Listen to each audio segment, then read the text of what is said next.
یہاں تو بابا آپ نے 3-4 قیدیں ایسی لگا دی. صبر کرے ٹھیک ہے, منہ بھلائے گی تب بھی خراب لگے گا, برتن بجائے گی تب بھی خراب لگے گا, بچے کو ڈانٹے گی تب بھی خراب لگے گا, دروازہ بجائے گی تب بھی خراب لگے گا. ایک کو بابا ظلم ہوا ہے, اس کے اوپر زیادتی ہوئی ہے, اس کا کوئی ری ایکشن تو آئے گا نا. اتنا بالفرض اگر ظلم ہو رہا ہے, بالفرض اور زیادتی ہو رہی ہے, تو اس کا کوئی نہ کوئی اثر تو ظاہر ہوگا, چاہے بات کم ہونے کی وجہ سے ہوگا یا کسی نہ کسی طرح سے ہوگا تو صحیح. نہ کہ وہ اس کے اوپر زیادتی بھی ہو رہی ہو, صبر بھی اس طرح کرے کہ اس کے چہرے پر مسکراہٹ بھی کھلکھلاتی ہو اور وہ ساس کا ہاتھ بھی چومتی ہو, تو ایسا مطلب ہے, مطلب آپ کو کیا لگتا ہے ہو جائے گا؟ اگر گھر چلانا ہے تو کرنا پڑے گا, باقی تو آپ کو پتہ ہی ہے پھر 1 2 3 ہو ہی جاتی ہے نا, طلاق ہو جاتی ہے, پھر ناک کٹوا کے گھر پہ بیٹھی رہتی. اس لیے وہ یہ سب کرنا پڑے گا. پھر آخر صبر کس کو بولتے ہیں؟ دھوں پھانک کرتی رہے, دروازے پچھاڑتی رہے, برتن بجاتی رہے, بچوں کو کوستی رہے, ڈانٹتی رہے, تو پھر صبر پھر کہاں سے آئے گا؟ صبر تو نہ ہوا نا. تو اس لیے وہ صبر کرے, اپنے کسی بھی قول و فعل سے اس کا اظہار نہ کرے احتجاج کا کہ وہ لڑ رہی ہے, اس سے ان کو پتہ ہے, تو پھر تو ظاہر ہے کہ وہ بات تو مزید بگڑے گی نا اس کے دھم پچاڑ کرنے سے. تو 2 باتیں ہیں نا بابا, ایک طرف یہ ہے کہ اس کو گھر چلانا ہے کہ نہیں چلانا. جی ہاں, جی ہاں, ٹھیک ہے. اب میں یہ سوال آپ سے عرض کرتا ہوں پاپا کہ کیا شوہر کو گھر چلانا ہے نہیں چلانا؟ کیا اس کی ساس کو بیٹے اور اس کی بہو کا گھر چلنے دینا ہے نہیں چلنے دینا؟ کیا اس کی بہنوں کو اس کا گھر چلنے دینا یا نہیں چلنے دینا؟ ایک ہی کے اوپر آ کے یہ ذمہ داری کیوں عائد ہوتی ہے کہ دیکھو تم نے گھر چلانا ہے تو تم نے صبر کرنا ہے؟ کیونکہ بابا یہ گاڑی کے سارے پہیے نہیں ہیں. اگر سارے کے سارا لوڈ ایک ہی ویل پر ڈال دیا جائے گا تو آپ کو نہیں لگتا بابا کہ یہ ٹائر بلاسٹ ہو جائے گا؟ تو اس میں دیکھو جیسا موقع ہوگا نا اس کے مطابق جواب ہوگا. اگر عورت دادا گیر قسم کی ہے, یہ بھی تو میں نے کہا نا کہ بہو بھی پاورفل ہوتی ہے, تو اب ساس جب یہ پوزیشن دے گے کہ اپنی چلے گی نہیں, اب ساس بازوں کا زبان کینچی کی طرح چلاتی رہتی ہے ساس بھی, اور بہو ہوتی پاورفل ہے, تو وہ اپنے شوہر پر کنٹرول کر لیتی ہے, اور دونوں میاں بیوی مل کر یہ اپنی ساس کو اور یہ نالائق بیٹا اپنی ماں کو گھر سے باہر نکال دیتے. یہ کیس بھی ہوئے. ٹھیک ہے, ٹھیک ہے نا. تو اب ایسی صورت میں جب کہ بہو پاورفل ہے تو ساس کو سیاਣੀ ہو جانا چاہیے, اس کو صبر کرنا چاہیے. اب یہ نہ منہ پھلائے, نہ دروازے زور سے پچھاڑے, نہ برتن بجائے, نہ کو الٹی سیدھی کوسنے دے, یہ چپ کرے, صبر کرے. تو جس پر ظلم ہو اس پر صبر کرے. بہو پر ظلم ہے تو بہو صبر کرے, ساس پر ظلم ہو تو ساس صبر کرے. بعض اوقات وہ بیوی بہت پاورفل ہوتی ہے, کیونکہ یہ ایک وقت میں بہو بھی ہوتی ہے, ایک ہی وقت میں بیوی بھی ہوتی ہے, ایک وقت میں ماں بھی ہوتی ہے. تو اب اگر یہ بیوی پاورفل ہوتی ہے, بعض شوہر بیچارے نہیں مطلب ٹھہر سکتے اپنی بیوی کے سامنے. ارے ایسی ایسی پاورفل عورتیں آپ نے بھی تجربے میں آئی ہوں گی, میں نے بھی سن رکھی ہیں. بڑی بڑی پاورفل عورتیں ہوتی ہیں کہ وہ شوہر کو گھاس بھی نہیں ڈالتی. شوہر بالکل یسر والی کیفیت میں ہوتا ہے بیچارہ, کہ ذرا کچھ اس نے گڑبڑ کی تو یہ شوہر کو دھکے مار کے نکال دے گی. ایسی سر پھری اور ماتھا بھارے, جس کو گجراتی میں ماتھا بھارے عورتیں ہوتی ہیں. وہ ایک قصہ مجھے یاد آیا, بہت پرانا قصہ ہے. جن دنوں میں جھاڑو بنایا کرتا تھا تو وہ ایک آدمی بھی تھا پڑوس میں, عورت بھی تھی, میاں بھی تھے.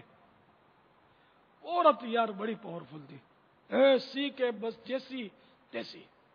وہ کسی میرا خیال کوئی گدھا گاڑی والا نکلا کیا تھا, کوئی مزدور تھا, اس سے اس کے شوہر کا وہ جھگڑا ہو گیا. اب اس کے شوہر پر تو وہ حاوی ہو گیا. اتنے میں وہ نکلی ہے تیرا کر کے, میں کیا بولوں آپ کو, اس مرد کو اس عورت نے اٹھایا, پچاڑا, اس کے اوپر سوار ہو گئی, چڑھ بیٹھی اس پہ. ایسی خطرناک تھی. اور شوہر بیچارہ بیگی بلی. تو یوں بھی ہوتا ہے کہ وہ بہت کھراٹتی ہو. پھر فخریہ کہتی تھی میں نے اس کو اٹھا کے پچاڑ کے چڑھ گئی میں اس کے اوپر. تو ہوتی ہیں ایسی عورتیں. تو اس لیے جو دادا گیر ہو، اگر شوہر ظلم کرتا ہے تب بیوی صبر کرے، بیوی ظلم کرتی ہے تو شوہر کو چاہیے صبر کرے. جب گھر چلانا ہے تو کسی طرح بھی وہ صلح کرنی پڑے گی، نمتا اور جھکتا تولنا پڑے گا، ورنہ پھر اگر زیادہ اکڑیں گے تو گھر ٹوٹ پھوٹ جائے گا، اور ٹوٹ پھوٹ جاتا ہے. اللہ تعالیٰ صبر عطا فرمائے، حکمت عملی عطا فرمائے، عقل سلیم نصیب کرے. کوئی ایسا ظالم آپ نے دیکھا ہو جس نے کہا ہو کہ میں ظلم کرتا ہوں؟ کبھی بھی نہیں کہے گا. وہ تو جس پر ظلم ہوا اس کو پتا چلے نا کہ مجھ پر ظلم ہو رہا، وہ سمجھتا ہوگا. لیکن اکثر یہ کہ ایک فریق جو ہے نا، جو ہم تک فریق پہنچے گا نا، وہ صرف سامنے والے کا ہی قصور بتائے گا، اپنا قصور کبھی نہیں بتائے گا. تو اس لیے جب تک ہم فریقین کی نہ سنیں، دونوں پارٹیوں کی نہ سنیں، اس وقت تک حتمی رائے قائم نہیں کر سکتے. یہ عورتوں کی بہت عادت ہوتی ہے، بیچاریاں اتنی غیبتیں کرتی ہیں، خدا کی پناہ. یہ بھلے اجتماع میں جمع ہوتی ہوں. ابھی آپ نے جب سے اعلان جنگ کیا ہے، غیبت کے لگوا دو یار نعرہ ان کو زوردار. غیبت کے خلاف جنگ جاری رہے گی. نہ غیبت کریں گے، نہ غیبت سنیں گے انشاءاللہ. محبتوں کے جغل خور، جغل خور کفر مدینہ لگا رہے گا انشاءاللہ. عز و جل. کفر مدینہ لگا رہے گا انشاءاللہ. عز و جل. کفر مدینہ لگا رہے گا انشاءاللہ. عز و جل. شیطان کے خلاف جنگ جاری رہے گی انشاءاللہ عز و جل. تو یہ کیا کرتی ہیں پتہ ہے؟ یہ جب اجتماع میں جمع ہوتی ہوں گی نا، تو ان میں ایک تعداد ہوگی کہ کوئی اپنے میاں کی کوٹتی ہوگی، کوئی اپنی ساس کے دکھڑے سناتی ہوگی، کوئی نند کے قضیے لے کے بیٹھتی ہوگی. خدا کی پناہ اتنی غیبت. مجھے اس کا پورا اندازہ، اور جو اسلامی بہنیں اس وقت مجھے سن رہی ہیں نا، جو حساس و ذمہ دار اسلامی بہنیں نا، وہ سمجھتی ہوں گی کہ یہ الیاس جو ہماری نفسیات کو جانتا ہے، کہ یہ اس طرح یہ پھنس جاتی ہوں گی بیچاریاں.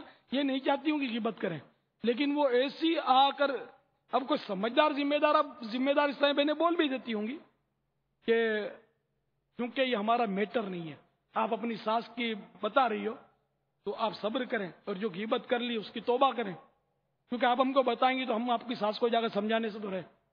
ہاں اس لیے اگر کوئی بتائے نا ساس کے بارے میں یا میاں کے بارے میں کہ بھئی جس کو بتا رہی ہوں یہ بہت پاورفل ہے اور یہ اس کو سمجھا دے گی، میرے میاں کو بھی سدھار دے گی، تو چلو بتائے. لیکن ایسا ہوتا نہیں ہے، بھڑاس نکالنی ہوتی ہے. تو یہ غیبت ہوتی ہے کہ جبکہ کوئی شرعی اجازت نہیں اس میں ماننے، کوئی شرعی طور پر یعنی کہ اجازت کی صورت بنتی نہیں، صرف بڑاس نکالنی ہے، برائی کرنی ہے. تو یہ بڑی بے غیرت عورت ہے جو اپنے میاں کو بدنام کرتی ہے، اپنی ساس کو بدنام کرتی ہے. میں صحیح بولتا ہوں، گھر کی بات باہر نہیں ہونی چاہیے. یہ اسلامی بھائیوں کے اخلاق سے سیکھنا چاہیے کہ ایسے لوگ ہوئے کہ صاحب تھے، ان کی زوجہ جو تھیں، ان کی شادی ہوئی تو زوجہ سے وہ ذہنی ہم آہنگی نہیں تھی، انڈرسٹینڈنگ نہیں ہو پا رہی تھی، تو ان کی آپس میں ٹھنی رہتی. تو ان کا جو قریبی دوست تھا